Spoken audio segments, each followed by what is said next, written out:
നമ്മളെ കുമാരിയമ്മയുടെ വിശേഷങ്ങളൊക്കെ അറിഞ്ഞു. ഒരു നല്ല ആർട്ടിസ്റ്റായിരുന്നു. ഞാൻ കണ്ടിട്ടുണ്ട്. അധികം എനിക്ക് പരിചയമില്ലെങ്കിലും രാമായണം എന്ന് പറഞ്ഞ പടത്തിൽ ഡാൻസ് ചെയ്യാൻ പോയപ്പോഴത്തേക്ക് അവരെ കണ്ടിട്ടുണ്ട്, സംസാരിച്ചിട്ടുണ്ട്, പരിചയപ്പെട്ടിട്ടുണ്ട്. അങ്ങനെ എന്തായിരുന്നാലും ഇത്രയും നല്ലൊരു ആർട്ടിസ്റ്റ് ഇന്നും നീലക്കുയിൽ എന്ന് പറഞ്ഞ പടത്തിൽ അവരുടെ പാട്ടുകൾ മറക്കാൻ പറ്റില്ല. അത്ര നല്ല പാട്ടുകളും അവരുടെ അഭിനയവും. സത്യത്തിൽ ഇപ്പോഴൊക്കെ അവരില്ലാതെ പോയത് വലിയ കഷ്ടം തന്നെയാണ്. എന്തായിരുന്നാലും അങ്ങനെ ഒരു ആർട്ടിസ്റ്റ് ഉണ്ടായിരുന്നല്ലോ, അത് തന്നെ നമുക്ക് സന്തോഷിക്കാനുള്ള ഒരു കാര്യമാണ്. ഇനി നമ്മൾ അടുത്തതായിട്ട് പരിചയപ്പെടാൻ പോകുന്നത്, അതായത് നമ്മൾ ഓരോരോരോ കാലഘട്ടമായിട്ടാണ് ഓരോരുത്തരെ പരിചയപ്പെട്ടുകൊണ്ട് വരുന്നത്. ഇപ്പോൾ നമ്മൾ പരിചയപ്പെടാൻ പോകുന്നത് ഭരതേട്ടൻ.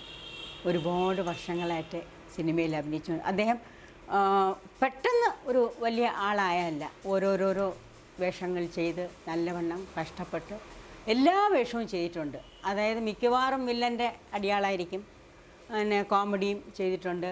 ഇങ്ങനെ പല വേഷങ്ങൾ, നല്ല വേഷങ്ങളും ചെയ്തിട്ടുണ്ട്. അച്ഛനായിട്ട്, പാവപ്പെട്ട അച്ഛനായിട്ടും പണക്കാര അച്ഛനായിട്ടും. ഇപ്പോൾ നമ്മുടെ കൂടെ തന്നെ എത്രയോ പടങ്ങൾ ഭരതേട്ടൻ അഭിനയിച്ചിട്ടുണ്ട്. അങ്ങനത്തെ ഭരതേട്ടൻ ഇപ്പോഴും നമ്മുടെ കൂടെ ഉണ്ട്. പല പടങ്ങളിലും ടി വി സീരിയലും ഇപ്പോൾ അഭിനയിച്ചുകൊണ്ടിരിക്കുകയാണ്. ആ ഭരതേട്ടൻ ഇപ്പോൾ എങ്ങനെയിരിക്കുന്നു, എന്താണ് അദ്ദേഹത്തിൻ്റെ വിശേഷം, ഇതൊക്കെ നമ്മൾ അറിയണ്ടേ. അതുകൊണ്ട് നമുക്ക് ഭരതേട്ടനെ പരിചയപ്പെടാം.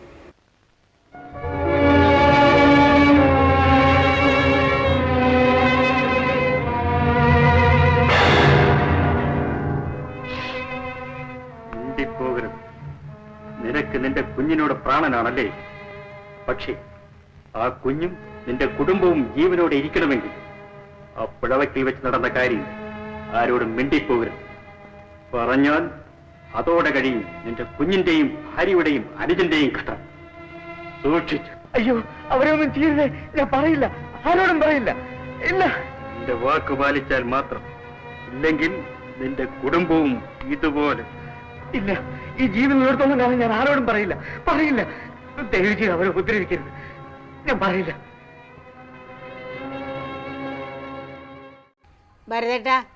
ഭരതേട്ടനെ കാണാനായിട്ടാണ് നമ്മൾ വന്നത്. വളരെ സന്തോഷമുണ്ട്. ഞങ്ങൾക്കറിയാം ഭരതേട്ടന് സുഖമില്ല എന്നുള്ളതൊക്കെ അറിയാം. അതിലേറെ സന്തോഷം എനിക്കുണ്ട്. കാരണം ഇവിടെ വന്നത് ചേച്ചി പിന്നെ ആണെങ്കിലും തീർച്ചയായിട്ടും എൻ്റെ വീട്ടിൽ വന്നല്ലോ. ഭരതേട്ടൻ ഏത് വർഷമായിരിക്കും ആദ്യമായിട്ട് സിനിമയിൽ അഭിനയിക്കാൻ വന്നത്?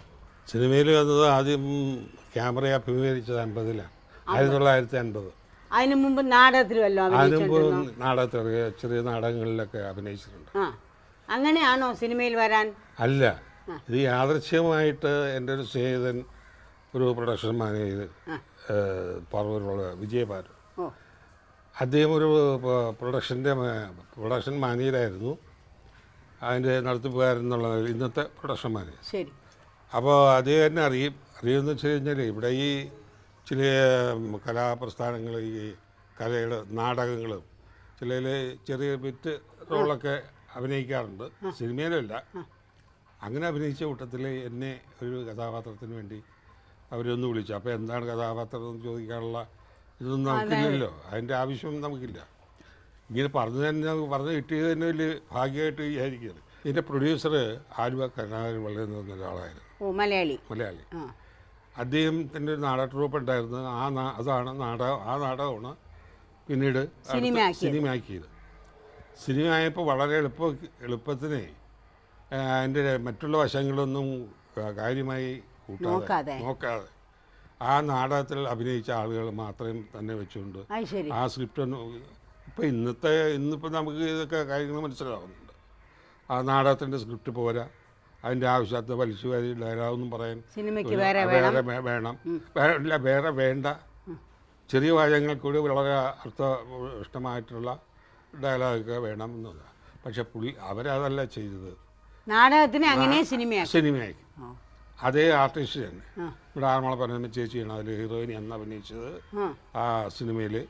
പിന്നെ അത് കഴിഞ്ഞ് ഇവിടെ ചേർത്തല വാസുദേവക്കുറുപ്പാണ് ഹീറോ. ശരി. ആ മെയിൻ നടനായിട്ട്. എന്തായിരുന്നു പേര്? രക്തബന്ധ. ശരിക്ക് സിനിമയിൽ മദ്രാസിൽ വന്ന് അഭിനയിക്കാൻ തുടങ്ങി. അഭിനയിക്കാൻ ശരിക്കും പിന്നീട് അത് കഴിഞ്ഞ് മരുമകൾ എന്ന് പറഞ്ഞൊരു പടം, അതിന് അതൊക്കെ ഈ 2 വർഷത്തിനിടയിലാണ്, 52-നിടയിലാണ് ഈ രക്തബന്ധവും കേരള കേസരി ഒരു പടം അങ്ങനെ അഭിനയിച്ചു. ഇതിന് കിട്ടിയപ്പോൾ അതിൻ്റെ പ്രൊഡ്യൂസർ വൈക്കം വാസുദേവൻ നായർ സാറാണ്. അത് 3 പ്രൊഡ്യൂസേഴ്സാണ്. ഒന്ന് നമ്മുടെ ഈ സ്റ്റാർ കമ്പനി സ്റ്റുഡിയോ ഉണ്ടായിരുന്നില്ല പണ്ട്, അദ്ദേഹത്തിൻ്റെ ഓണർ, പിന്നെ MR വിട്ടൽ റാവു ഡയറക്ടർ, പിന്നെ വൈക്കം വാസുദേവൻ നായർ സാറ് അതിൻ്റെ വേറൊരു പ്രൊഡ്യൂസർ.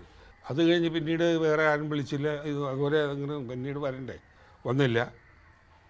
അതിന് ശേഷമാണ് കറുത്തൈ എന്ന പറഞ്ഞൊരു പടത്തിൽ ഇതിൻ്റെ മറ്റുള്ള സാങ്കേതിക വശങ്ങളൊക്കെ കുറേ നല്ല രീതിയിൽ മേരിലാൻഡ് സുബ്രഹ്മണ്യം മുതലാളി, മേരിലാൻഡ് ട്രിവാൻഡ്രം, അതിൽ വളരെ പുതിയ ആർട്ടിസ്റ്റ് എന്നുള്ള നില, ഈ 3 പടത്തിൽ അഭിനയിച്ചെങ്കിലും വലിയ പുതിയ ആർട്ടിസ്റ്റ് എന്നുള്ള നിലയിലല്ല അതിലെടുത്തത്. അതിൽ വളരെ പഴക്കം ചെന്നൊരു ആർട്ടിസ്റ്റ് എന്നുള്ള നിലയിലും നല്ല കഥാപാത്രവും ത്രൂ ഔട്ട് ക്യാരക്ടർ, ഒരു വില്ലനായിട്ട് ഖാദർ എന്ന് പറഞ്ഞ ഒരു ഭീകരൻ. ശരി. അന്ന് ആ പടം ഇപ്പോൾ കണ്ടാലും പുതിയ ഇന്നത്തെ ഈ ഒരു ഇതിൻ്റെതായ സ്റ്റാൻഡേർഡ് ഉള്ളൊരു പടം തന്നെ മേരിലാൻഡിൻ്റെ. എന്താണിത്? എന്ത് പറ്റി എന്നാണ് ചോദിച്ചത്. എന്ത് പറ്റിയെന്ന് കണ്ടില്ലേ? പൊന്നുമോൻ മരുമകളെ മണ്ടയടിച്ച് പിളർന്നിരിക്കുന്നത്. നീ എന്തിനാണ് അവളെ അടിച്ചത്? എന്ത് തെറ്റാണ് അവള് ചെയ്തതെന്ന്? എടാ, ഭാര്യയും ഭർത്താവും ഒക്കെ ആവുമ്പോ ഇണങ്ങും പിണങ്ങും. ഭാര്യയോട് പിണങ്ങുമ്പോഴൊക്കെ ആരും അവരുടെ തലയടിച്ച് പൊട്ടിക്കാറില്ല.